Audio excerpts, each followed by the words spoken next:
바로 말씀으로 들어가 보도록 하겠습니다. 네, 바벨론에서 그리스도인으로 살아가기라는 제목으로 다니엘서를 계속해서 조금 살펴보기를 원합니다. 다니엘서 2장 17절, 18절 말씀을 함께 볼 텐데요. 우리 두 절이니까 함께 한 목소리로 크게 하나님의 말씀을 읽도록 하겠습니다. 시작. 이에 다니엘이 자기 집으로 돌아가서 그 친구 하나냐와 미사엘과 아사랴에게 그 일을 알리고 하늘에 계신 하나님이 이 은밀한 일에 대하여 불쌍히 여기사 다니엘과 친구들이 바벨론의 다른 지혜자들과 함께 죽임을 당하지 않게 하시기를 그들로 하여금 구하게 하니라. 아멘. 네.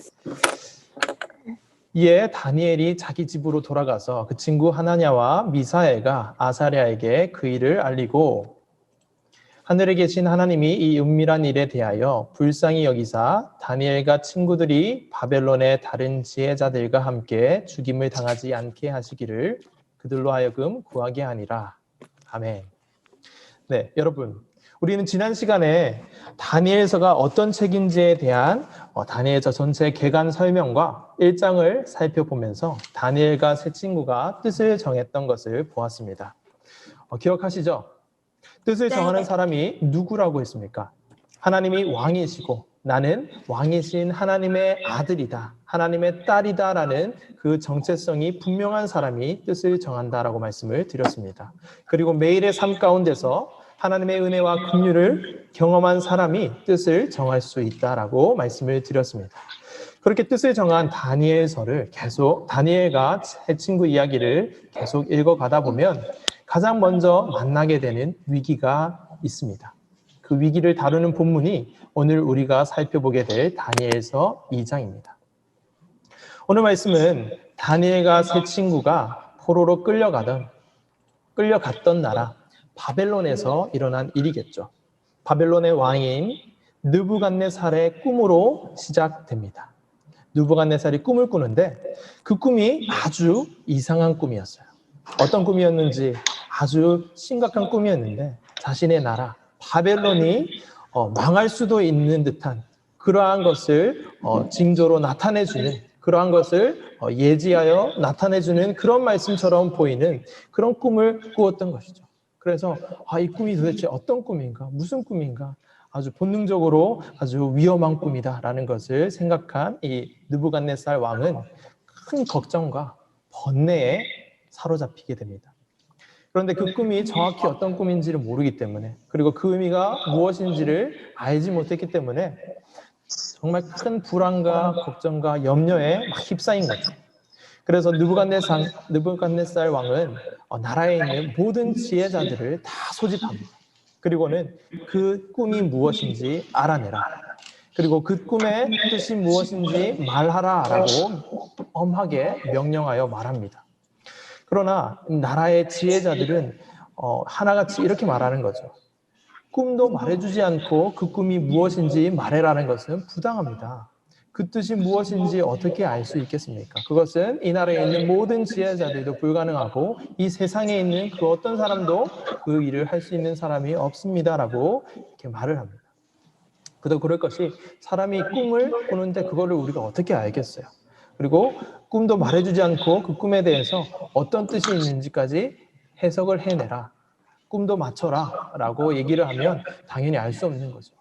그러나 왕은 너무너무 기이한 꿈으로 인해서 지금 정신이 막 혼미한 상태예요. 정상적인 사고가 되지 않을 만큼 큰 불안감과 번민에 휩싸인 상태이기 때문에 꿈을 해석하지 못한다면 너희들 다 죽을 줄 알아라 라고 말을 하면서까지 이 꿈에 대해서 반드시 알아야겠다라고 명령을 내립니다. 그런데 아무도 그 꿈에 대해서 알 수도 없고 해석할 수 없는 것을 보고 화가 나서 모두 다 죽이라라고 명령을 내리는 것이죠. 다니엘과 세 친구도 이 바벨론에서 지혜자 그룹에 속했습니다. 그렇기 때문에 이 얼토당토하는 이유로 하루아침에 죽음의 위기에 처하게 된 것이죠. 그런 가운데 다니엘이 이 소식을 듣게 됩니다. 그것이 바로 오늘 우리가 말씀을 읽었던 그 본문의 바로 앞에 나오는 2장 내용이에요. 여러분이 다니엘과 같은 이 상황에 처했다라고 한번 상상해 보십시오. 여러분은 어떻게 반응하시겠습니까? 말도 안 되는 이유로 하루아침에 목이 날아가게 생겼다라고 한다면 어떻게 하시겠느냐라는 말씀입니다. 모르겠어요. 저는 그런 말을 들었다라고 하면 이 두 분이 생각이 날 것 같아요. 혹시 이 두 분이 누군지 모르시는 분들은 지금 이렇게 보면 웃고 있는 친구들에게 카톡을 한번 보내서 이게 무슨 소리냐라고 한번 물어보시기를 바랍니다. 이게 녹화가 되는 거기 때문에 제가 다 얘기는 할 수 없고 이렇게 얘기할 것 같다라는 거죠. 저 같으면. 근데 다니엘은 조금 다르게 반응합니다. 어떻게 반응하는지 17절 한번 보실까요? 17절에 이에 다니엘이 자기 집으로 돌아가서 그 친구 하나냐와 미사엘과 아사랴에게 그 일을 알리고 18절 하늘에 계신 하나님이 이 은밀한 일에 대하여 불쌍히 여기사 다니엘과 친구들이 바벨론의 다른 지혜자들과 함께 죽임을 당하지 않게 하시기를 그들로 하여금 구하게 하니라. 다니엘은 그런 얼토당토하는 왕의 명령을 듣고 자기 집으로 돌아갑니다. 그리고 이 일을 친구들에게 알립니다. 하나님께 기도할 것을 부탁한 것이죠. 기도하기 시작했다라는 말씀입니다. 오늘 말씀의 제목이 무엇이었나요, 여러분? 바벨론에서 그리스도인으로 살아가기였죠. 바벨론이라는 것이 어떤 것입니까, 여러분? 바벨론이라는 것은 말 한마디로, 왕의 말 한마디로 사람의 목숨이 왔다 갔다 하는 그런 곳이에요. 느부갓네살 왕이 완전히 신처럼 군림하는, 다스리는 그런 세상이라고 할 수 있죠. 권력이 아주 힘이 있고 그렇게 사람들을 좌지우지할 수 있는 그런 세상이 이 바벨론이다라는 말씀입니다. 우리가 지난 시간에 1장을 살펴볼 때에 정체성을 흔들기 위해서 제시되었던 것이 왕의 포도주와 또 음식이 있었죠. 방금 말씀드렸던 이 바벨론 왕의 권력뿐만 아니라 이 포도주와 왕의 음식으로 대표될 수 있는 아주 좋은 것들, 바벨론의 문화들, 발달된 것들, 오늘날 언어로 이야기를 해보자면 돈이 될 수도 있고 명예가 될 수도 있고 인기, 승리, 성공, 행복, 그리고 안정감, 영향력, 만족감, 그리고 자아실현과 이념과 또 종교, 이런 온갖 좋은 것들, 원래는 그 자체로는 악한 것이 아니라 선한 것인데 심지어 고상한 것일 수도 있는데 그러한 것들이 거짓 신들로 둔갑하여 왕의 자리에 앉아있는 세상, 그것이 바로 바벨론이다라는 거죠. 이 말씀은 거짓 신들의 세상이라는 팀 켈러 목사님의 책의 추천의 글에 나오는 글을 제가 인용한 것인데 이 느부갓네살의 말 한마디로 사람의 목숨이 왔다 갔다 할 수 있는 그 권력이 아주 큰 가치를 차지하고 있는 그러한 세상이 바벨론이고 이 권력뿐만 아니라 다른 우리가 생각하는 좋은 것들, 그 어떤 것이 우리의 마음을 사로잡고 우리를 이끌어 간다면 그것들도 신이 되어서 살아갈 수 있는 곳이, 신이 되어서 우리를 지배할 수 있는 곳이 바벨론이었고 그것이 세상이다라는 거죠. 조금 복잡하게 들릴 수 있는데 한마디로 하나님이 왕이 아니라 다른 무언가가 또는 다른 어떤 것이 가장 높은 가치로 인정되고 하나님의 자리를 차지하여 군림한다면 그것이 바로 바벨론이다라는 것입니다. 바벨론은 그런 곳이에요. 정확한 나이를 알 수는 없지만 오늘 우리가 살펴보았던 이 말씀에 나오는 주인공들, 다니엘과 그 친구들은 소년이라고 했어요. 여러분과 비슷한 또래일 수도 있고 여러분보다 나이가 조금 많을 수도 있어요.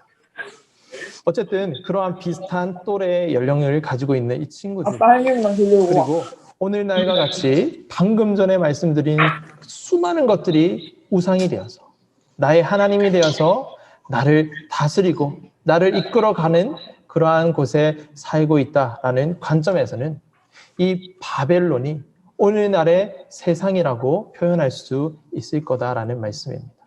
따라서 오늘 우리가 함께 살펴보는 이 말씀은 과거 어느 사람들의 이야기가 아니라 그 사람들의 이야기인 동시에 오늘 이 말씀을 읽고 있는 저와 여러분의 이야기가 될 수 있다라는 말씀입니다. 그렇습니다, 여러분. 우리는 이렇게 오늘 바벨론에서 살고 있어요.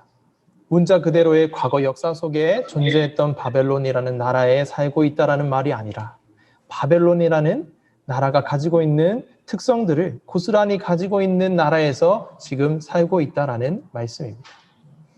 그렇다면 이 바벨론과 같은 세상에서 그리스도인으로 어떻게 살아갈 수 있을까? 그것을 함께 나누어 보기를 원합니다. 이것을 몇 번에 걸쳐서 우리가 함께 살펴보고 우리의 삶에 적용해보고 하나님의 은혜를 경험하는 우리 고등부가 되기를 소망합니다. 네. 아멘. 오늘은 바벨론에서 그리스도인으로 살아가기 그 첫 번째로 먼저 기도에 대해서 살펴보려고 합니다. 여러분, 바벨론에서 살아가기 위해서 우리는 기도에 대해서 잘 알고 기도를 해야 합니다. 오늘 본문에서 다니엘은 목숨의 위협을 받는 위기의 상황에서 너무나도 자연스럽게 기도하는 모습을 보여주고 있습니다. 친구들에게 우리가 흔히 말하죠. 중보기도라는 것을 하면서 기도 제목을 내고 요청을 합니다. 하나님께 기도해달라라고 기도 요청을 합니다. 그리고 장소는 다르지만 다니엘과 세 친구는 합심하여 하나님께 기도합니다. 그리고 이후에 조금 더 읽어보시면 알게 되지만 그 기도에 하나님께서 응답을 하십니다. 이러한 본문을 우리가 읽게 되면 정말 우리는 기도를 해야 되는구나. 기도 요청을 하고 함께 기도하는 것이 너무너무 중요하구나. 그래서 우리 아까 전에 우리 특세 영상을 보면서 예은이가 합심 기도에 대한 것을 깨닫고 그것이 너무너무 감사하고 좋았다라는 고백을 하며 또 감사를 올려주었는데 그래요. 우리가 기도하는 것, 기도 제목을 나누고 함께 기도하는 것 너무너무 좋은 거예요. 그리고 우리가 하나님 안에서 누릴 수 있는 축복과 특권입니다. 그런데 오늘 이 본문을 읽으면서 그러한 것을 아는 것은 너무너무 좋은데 혹시나 염려해서 이 기도에 대해서 오해를 할까 봐 함께 말씀을 조금 더 나누기를 원합니다. 우리는 어쩌면 조금 쉽게 섣부르게 어떤 결론으로 가려고 하는 경향이 좀 있는 것 같아요. 그 결론이라고 하는 것은 무엇인가 하면 우리가 이 말씀을 통해서 배울 것, 기도의 방법 혹은 기도의 틀을 만들어서 그대로 기도하면 이루어진다. 그리고 내 삶에 그 기도의 틀과 방법을 적용하면 내가 기도했던 그 기도가 이루어진다라고 결론을 내리고 그렇게 기도를 하고 싶어집니다. 예를 들면 진실로 다시 너희에게 이르노니 너희 중에 두 사람이 땅에서 합심하여 무엇이든지 구하면 하늘에 계신 내 아버지께서 그들을 위하여 이루게 하시리라 와 같은 마태복음 18장 19절 말씀을 우리가 들었고 읽었다면 이렇게 생각할 수 있는 것이죠. 우리의 기도를 들으시는 하나님께서 두세 사람이 합심하여 기도하는 것을 기뻐하신다. 그리고 그것을 들어주신다라는 생각에 무엇이든지 기도하면 하나님께서 두세 사람이 모여서 기도하시는 것을 기뻐하고 들어주신다라는 결론을 가지고 함께 기도해서 내가 원하는 것을 이루는 접근으로는 바른 접근이 아니다라는 것이죠. 또 있습니다. 너희가 기도할 때에 무엇이든지 믿고 구하는 것은 다 받으리라 라는 이 마태복음 21장 22절 말씀처럼 무엇이든지 확신을 가지고 강력하게 기도하면 이루어 주신다라는 그러한 기도의 방식, 기도의 틀 또는 기도의 공식이라고도 할 수 있는 그런 것을 만들어내고 싶어하는, 그래서 그대로 기도할 때 하나님이 이루어 주실 거야 라는 그 마음으로 우리는 안정감을 얻고 싶어하는 그러한 경향이 있을 수 있다라는 말씀입니다.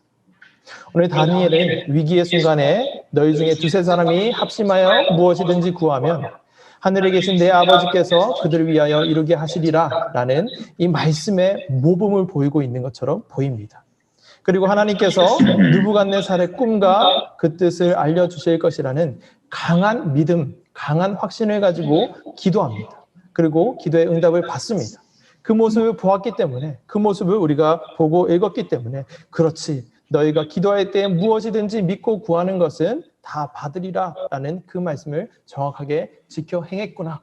그래, 바로 기도는 이렇게 하는 것이야 라고 결론을 내리면 안 된다라는 말씀입니다. 표면적으로는 맞지만 그런데 말입니다. 여러분, 정말 그럴까요?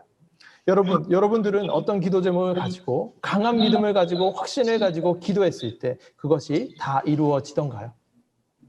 그리고 기도 제목을 친구에게, 가족들에게, 또 선생님들에게 요청을 했는데 그 기도 제목을 함께 기도해서 이제 두세 사람이 기도했어요. 근데 그 기도 제목이 하나도 빠짐없이 다 응답을 받았습니까? 그 질문에 대해서 어떻게 대답을 하실 겁니까? 다 응답을 받지 못한 경우도 많이 있으셨을 겁니다. 우리가 살펴본 것처럼 다니엘과 같이 또는 새 친구와 같이 하나님을 찬양하고 함께 기도하며 확신을 가지고 기도하였음에도 불구하고 그 기도가 이루어지지 않는 경우도 있다라는 겁니다. 그래서 오늘 본문을 우리가 보고 읽을 때에 기도는 이렇게 하는 것이구나, 이렇게 해야지 기도의 응답을 받는 것이구나 라는 결론을 가지고 돌아가면 안 된다라는 말씀을 드리고 싶은 겁니다. 두 사람이 땅에서 합심하여 무엇이든지 구하면 하늘에 계신 아버지께서 이루리라 라는 이 말씀은 그리스도인 형제 혹은 자매가 범죄한 경우를 다루고 있는 그 말씀의 문맥에서 나오는 말씀이거든요. 그래서 누군가 범죄한 경우에 그 범죄한 것을 징계하고 다시금 하나님의 사랑을 깨닫게 하여서 하나님과 관계가 회복되게 하는 그 기도를 하나님께 올려드리면 무엇이든지 내가 듣고 그를 용서하고 다시 나와 함께 교제하는 그 자리로 나아올 수 있도록 내가 다 들어주겠다라고 하는 그 말씀의 맥락 가운데 하는 말씀이 이 말씀이기 때문에 그렇고, 또 너희가 기도할 때 무엇이든지 믿고 구하는 것은 다 받으리라 라는 이 말씀 또한 너희가 믿고 의심하지 않으면 무엇이든지 너희가 기도하는 것들 다 이루어질 거야 라는 그 말씀이 아니라 하나님과 화해하기 위해서 이 복음서를 다른 복음서와 비교해 보시면 하나님과 화해하기 위해서 드리는 기도가 이루어질 것이다 라는 말씀을 하고 있는 것이 이 말씀이거든요. 그래서 이것이 단순히 우리가 원하는 것들, 우리가 가지고 있는 그 기도 제목들이 응답받기 위해서 이렇게 기도해야지 라는 것을 결론을 가지고 가는 그런 말씀으로 이 말씀들을 사용하면, 이 말씀을 받아들이면 안 된다라는 말씀입니다. 그러면 기도하지 말자라는 겁니까? 이런 생각을 할 수 있을 겁니다. 그건 아니에요. 우리는 기도하는 것이 우리의 정체성이고 우리의 특권이에요. 우리의 축복입니다. 그래서 우리는 반드시 기도해야 합니다. 함께 기도해야 하고 하나님께서 우리에게 주신 그 마음을 하나님께 올려드려야 하는 것이죠. 기도를 많이 해야 합니다. 우리가 특세한 것도 그 이유고 우리가 특세를 계속 이어가자라고 하는 것도 기도하지 말자라는 것이 아니라 더욱더 기도함으로 하나님께 나아가자라는 말씀인데, 기도를 통해서 주시는 하나님의 은혜를 제대로 누리자라는 말씀을 드리고 싶은 겁니다. 무슨 말인가 하면 하나님은 오늘 본문 말씀을 통해서 기도는 어떻게 하는 것이고 그 기도의 틀과 방식은 이런 것이니까 이대로 기도하렴. 그러면 내가 너의 기도에 응답하마 라는 그런 말씀을 하고 계신 것이 아니라는 겁니다. 다니엘과 세 친구가 했던 것처럼 합심하여 기도하고 의심하지 않고 기도하면 내가 응답해 줄게 라는 것이 아니라는 것이죠. 하나님께서는 다니엘과 세 친구의 기도와 그 응답함을 보여주시면서 기도의 방법 혹은 틀을 가르쳐 주시는 것이 아니라 기도가 무엇인지를 말씀해 주고 계신다라는 거예요. 그리고 제가 이해한 바로는 하나님께서 우리에게 주시고자 하시는 기도는 어떤 것이다라는 것은 기도는 관계라는 것입니다. 다니엘과 세 친구의 기도의 응답이 표면적으로는 방금 말씀드린 것처럼 합심 기도도 하였고 확신을 가지며 기도하였기 때문에 이렇게 기도해야 되는 것이구나 라는 그 기도의 모범을 가르쳐주는 것처럼 보일 수 있지만 더 중요한 것은 그들이 기도했던, 그들의 기도를 들으셨던 하나님과 그들이 맺고 있던 관계였다라는 것입니다. 지난주에 말씀을 드린 것처럼 뜻을 정할 수 있는 사람이 누구라고 했죠? 매일의 삶에서 하나님의 긍휼과 하나님의 은혜를 경험한 사람이 뜻을 정할 수 있다라고 말씀을 드렸잖아요. 그 사람이 하나님 앞에서 사는 사람이고 바벨론에서 살더라도 정체성을 분명히 가지고 살 수 있는 뜻을 정할 수 있는 사람이라고 말씀을 드렸습니다. 마찬가지입니다. 기도도 다니엘과 세 친구가 그 얼토당토 않는 왕의 말도 안 되는 명령을 듣고서 망설임 없이 기도의 자리에 나갈 수 있었던 것은 매일의 삶에서 기도를 통해 경험했던 하나님과의 관계 때문이었다라는 겁니다. 어떤 관계입니까? 하나님이 나의 아버지라는 것을 믿고 그로 인해서 하나님 안에서, 하나님 품 안에서, 아버지 품 안에서 안심하게 되고 그것을 누리는 관계입니다. 나의 기도에 내가 원하는 대로 응답하여 주시기 때문에 관계 맺는 것이 아니라 나의 아버지, 나의 아빠 되시는 우리의 아버지, 우리의 아빠 되시는 하나님께서 자신의 독생자를 내어주실 만큼 저와 여러분들을 사랑하심으로 나의 길을 그리고 우리의 길을 가장 선한 곳으로 인도하여 주신다는 것을 믿기 때문에 우리가 기도한다라는 것이죠. 우리가 기도할 때에 그 기도가 설사 우리가 원하는 방식대로 응답되지 않는다라고 할지라도 하나님을 즐거워하고 하나님이 응답하신 그 기도 응답을 감사하며 받아들일 수 있는 것은 하나님이 나의 아버지, 아빠 되시는 분이시기 때문에 그렇다라는 말씀입니다. 그것을 아는 것이 기도입니다. 그것을 알고 하나님께 무엇이든 구하는 것이 기도입니다. 그것을 알고 기도 제목을 요청하고 함께 기도하는 것이 기도입니다.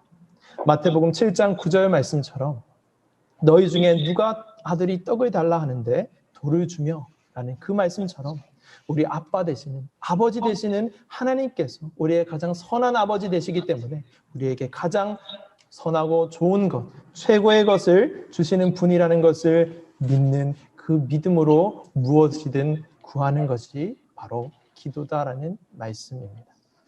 이것을 믿는 관계 속에서 우리가 어떤 기도를 하든지 간에 우리는 그 기도가 우리가 원하는 대로 이루어지지 않더라도 실망하지 않을 수 있습니다. 낙심하지 않을 수 있습니다. 때로는 낙심하고 실망하더라도 다시 한 번 더 하나님이 나의 아버지 되시지, 나의 아빠 되시지, 나를 가장 선한 길로 하나님께서 나를 인도하시지라는 그 고백과 믿음으로 다시 일어나서 나아갈 수 있는 그 유일한 그 이유는 우리가 원하는 대로 기도 응답해 주시는 하나님이시기 때문이 아니라 우리의 가장 좋은 곳으로 인도해 주시는 아빠, 아버지 되시는 하나님이 나의 하나님이라는 그 관계 때문입니다. 말씀을 정리하겠습니다. 다니엘과 세 친구가 살았던 바벨론의 특성, 그것을 고려하면 우리가 지금 살고 있는 이 땅의 특성들과 고스란히 닮아 있습니다. 그래서 우리는 바벨론에서 살아가고 있습니다. 바벨론에서 그리스도인으로서 우리는 어떻게 살아갈 것인가? 그것을 고민하면서 시작된 이 바벨론에서 그리스도인으로 살아가기 첫 번째 말씀입니다. 그것은 기도입니다. 그런데 우리가 본문을 통해서 이해해야 하고 그것을 정말 우리의 삶 가운데 적용해야 하는 것은 기도의 방법과 기도의 틀을 익히는 것이 아니라 이렇게 기도해야 돼, 저렇게 기도해야 돼, 그렇게 해야지 하나님께서 응답하셔 라는 것을 깨닫는 것이 아니라 하나님 누구신가? 우리의 기도를 들으시는 하나님이 누구신가? 바로 이해해야 하고 기도를 하는 그 이유가 무엇인지를 우리가 잘 알아야 한다라는 거죠. 기도의 대상이 누구라고 했습니까? 기도의 대상은 바로 우리의 아빠, 아버지 되시는 하나님이십니다. 그리고 우리가 기도하는 이유는 무엇입니까? 나를 가장 사랑하시는 아빠, 아버지와의 관계 속에서 누리는 그 유익, 그 교제의 즐거움을 우리는 기도를 통해서 경험할 수 있다라는 거예요. 그리고 함께 기도할 때 이 즐거움은 더욱더 커지는데 함께 기도하는 가운데 공동체 가운데에서 누리게 하시는 그 유익을 누리며 우리가 함께 나아갈 수 있도록 해주시는 것이 우리가 기도하는 이유입니다. 때로는 우리가 기도한 것대로 응답되지 않을 수도 있습니다.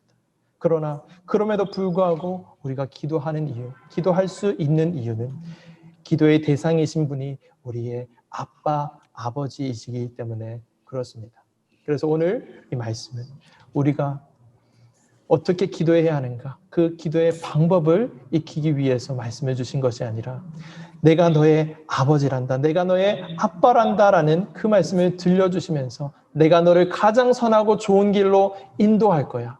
그러니까 너가 원하는 그 무엇이든 나에게, 아빠에게 얘기하는 것처럼 무엇이든 구해. 그리고 함께 구하며 내가 하는 일들을 보았으면 좋겠다. 함께 나의 일을 보고 나를 즐거워하고 나로 인해서 교제하며 하나님 나라를 살아가는 나의 아들, 딸들이 되었으면 좋겠다라는 그 말씀을 들려주시는 말씀입니다. 여러분, 여기에 이거 보이시나요? 이번 특세 가운데에 우리 친구들이 저에게 보내주었던 기도 제목들입니다. 이거를 보고 보이시나요? 네, 보이시죠? 네, 이 기도 제목들을 계속 읽어가면서 저 기도하고 있어요. 여러분들도 기도 제목 보내주시고 또 그것을 가지고 기도하고 계실 텐데 이 기도 제목들 하나하나 하나님께서 다 들으시죠. 그러나 그것이 여러분들의 뜻대로, 여러분들이 원하는 대로 기도 응답이 되지 않을 수도 있다라는 거예요. 그렇게 응답이 되었으면 좋겠지만 그렇게 안 될 수도 있다라는 겁니다. 그러나 그때도 우리는 실망하지 않고 다시 하나님께로 나아가고 또 기도할 수 있는 이유가 하나님께서 저와 여러분들의 가장 좋은 아버지, 아빠 되시기 때문에 그렇다라는 말씀입니다. 우리가 이 기도 제목을 계속해서 개인적으로도 기도하시고 또 우리 다음 주부터 시작되는 현장 예배와 또 온라인 예배도 같이 병행해서 하는데 소그룹 모임 가운데서 함께 우리 공동체를 위해서 서로를 위해서 기도하는 시간을 매주 이제 가질 거예요. 그렇게 기도하는 가운데에 하나씩 하나님의 뜻대로 응답하시는 것을 우리가 경험하게 되었으면 좋겠습니다. 그 뜻이 비록 나의 뜻과 다를지라도 감사할 수 있고 하나님을 즐거워할 수 있고 하나님과 함께 교제하며 나아갈 수 있는 우리 고등부 공동체가 되었으면 좋겠습니다. 그 믿음으로 기도하는 우리가 되기를 주님의 이름으로 축복하고 소망합니다. 이 시간 우리 말씀을 기억하시면서 우리 함께 기도하실 텐데 우리 기도 제목을 내준 친구들 그리고 각자 가지고 있는 그 기도 제목들 하나님께 올려드리시고 또 우리 고등부 공동체를 위해서 또 서로를 위해서 축복하며 우리가 함께 하나님 뜻대로 기도하고 하나님 뜻대로 이루어 주옵소서라는 그 마음으로 기도하면서 우리 나아갔으면 좋겠어요. 바벨론에서 그리스도인으로 살아가기 그 첫 번째 단계는 기도입니다. 우리가 기도가 무엇인지 바로 알고 기도를 정말 하나님이 주시는 축복과 은혜의 통로로 누려야 하는 것이죠. 하나님과 함께 교제하는 그 가운데로 들어가서 하나님 아버지를 누리는 그 자리로 우리가 나아갔으면 좋겠습니다. 각자의 기도 제목들 그리고 서로를 위한 축복하고 함께하는 그 기도 제목들을 하나님께 마음껏 올려드리시고 하나님께서 하나님 뜻대로 마음껏 응답하여 주옵소서라는 그 기도 제목으로 함께 나아가시겠습니다. 하나님 아버지 은혜를 감사합니다. 아버지 세상 속에서 살아내는 바벨론에서 그리스도인으로 살아내는 하나님 나라를 사는 우리 고등부 되기를 소원합니다. 나를 가장 사랑하시는 아빠, 아버지와의 그 관계 속에서 누리는 유익, 그것이 그 교제의 즐거움이 바로 기도입니다. 함께 기도하는 공동체 가운데 누리게 하시는 유익 때문에 우리가 원하는 그 결과, 우리가 원하는 그 방식대로 기도의 응답이 오지 않는다라고 할지라도 우리가 기도할 수 있습니다. 하나님께서 우리를 가장 선한 길로 인도하시고 가장 좋은 곳으로 인도하시는 나의 아버지라는 그 사실을 믿음으로 우리가 기도하며 나아갈 수 있습니다. 때로는 답답하고 때로는 힘들고 때로는 바벨론과 같은 그 많은 것들이 우리를 엄습하고 덮쳐올지라도 나와 함께 하시는 하나님이 나의 아버지 되신다라는 그 믿음으로 그 고백으로 기도함으로 나아가는 우리 고등부 공동체 되게 하여 주시옵소서. 개인적으로 기도하는 것들 계속해서 쉬지 않고 기도하게 하여 주옵시고 공동체를 위해서 기도하게 하여 주옵시고 이것을 다음 주부터는 우리가 함께 소그룹 가운데서 계속해서 기도하기를 원합니다. 기도할 때 때에 이것을 하나님 뜻대로 이루어 나아가시는 하나님의 역사를 보고 하나님을 찬양하는 그 자리로 우리 모두가 함께 나아가는 우리 공동체 죽전 우리 교회 되게 하여 주시옵소서. 우리 모든 공동체 되게 하여 주시옵소서. 그렇게 인도하실 주님을 찬양합니다. 그렇게 우리를 이끌어가 주시옵소서.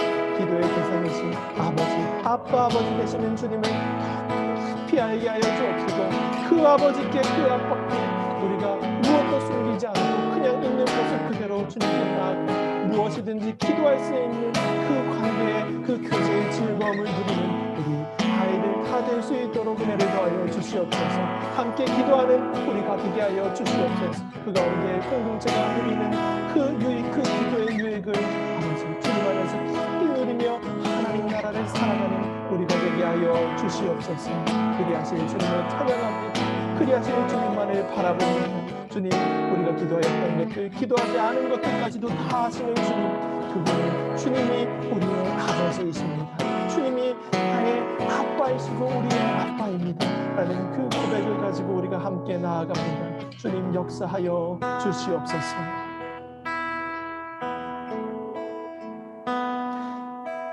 하나님 아버지 은혜를 감사합니다. 그렇습니다. 주님, 바벨론에서 그리스도인으로 살아가기 그 첫 번째는 기도입니다. 다니엘이 그 목숨의 위협을 받는 위기의 상황 가운데 바로 기도의 자리로 나아갈 수 있었던 이유, 새 친구에게 기도 제목을 요청하며 하나님께 기도해라, 기도해달라라고 말할 수 있었던 그 이유는 그렇게 해야지 하나님께서 기도에 응답하시기 때문이 아니라 기도를 들으시는 하나님과의 관계 속에서 매일의 삶을 통해서 하나님이 어떤 분이신지를 경험했기 때문이고 하나님의 그 은혜와 긍휼을 경험하며 그 관계를 누렸기 때문입니다. 새 친구도 마찬가지입니다. 함께 기도할 수 있었던 이유는 함께 기도함을 통해서 두세 사람이 모인 곳에 나도 거기 있다 라는 말씀처럼 하나님께서 두세 사람이 기도하는 것을 더 기뻐하고 그 기도에는 반드시 응답하기 때문에 우리가 그렇게 나아가면서 기도하는 것이 아니라 우리 가운데 하나님이 누구신지 함께 알아가고 하나님께서 우리가 기도하였던 것들, 우리가 마음 모아서 하나님께 전심으로 기도했던 것들을 하나님의 뜻대로 이루어 가시는 것을 보면서 하나님의 선하심을, 하나님의 놀랍게 우리에게 역사하시는 그 역사를 우리가 보고 경험하는 그 축복과 은혜의 통로로 우리에게 허락하신 것이 공동체의 기도, 우리가 함께하는 기도이기 때문에 우리가 기도하는 것입니다. 이 기도의 이유를 바로 알고 우리가 함께 기도하는, 우리가 하나님 앞으로 나의 아빠 되시는 분께 내가 원하는 대로, 우리가 원하는 대로 기도한 것대로 응답되지 않는다라고 할지라도 그 하나님을 즐거워하고 감사함으로 나아갈 수 있는 우리 고등부 공동체 다 될 수 있도록 주님 은혜를 더하여 주시옵소서. 이 말씀을 우리 가운데 새기고 우리의 삶에 녹여내어서 이 바벨론과 같은 세상 속에서 하나님을 나의 왕으로, 나의 아빠로 모시고 관계 맺는 그러한 정체성을 가진 자로 나아가게 하여 주옵소서. 살아가게 하여 주시옵소서. 그렇게 하실 주님을 찬양합니다. 매일의 삶 가운데에 이 하나님을 누리고 경험하며 나아가게 하여 주시옵소서. 이후에 이어지는 소그룹 가운데서도 주님 함께하여 주시고 성령 충만케 임하여 주시옵시고 우리가 나누는 그 교제 가운데에 하나님을 즐거이 누리는 그러한 시간 될 수 있도록 은혜를 더하여 주시옵소서. 감사드리옵고 이 모든 기도 살아계시고 전능하신 우리 구주 예수님 이름으로 기도드리옵나이다. 아멘.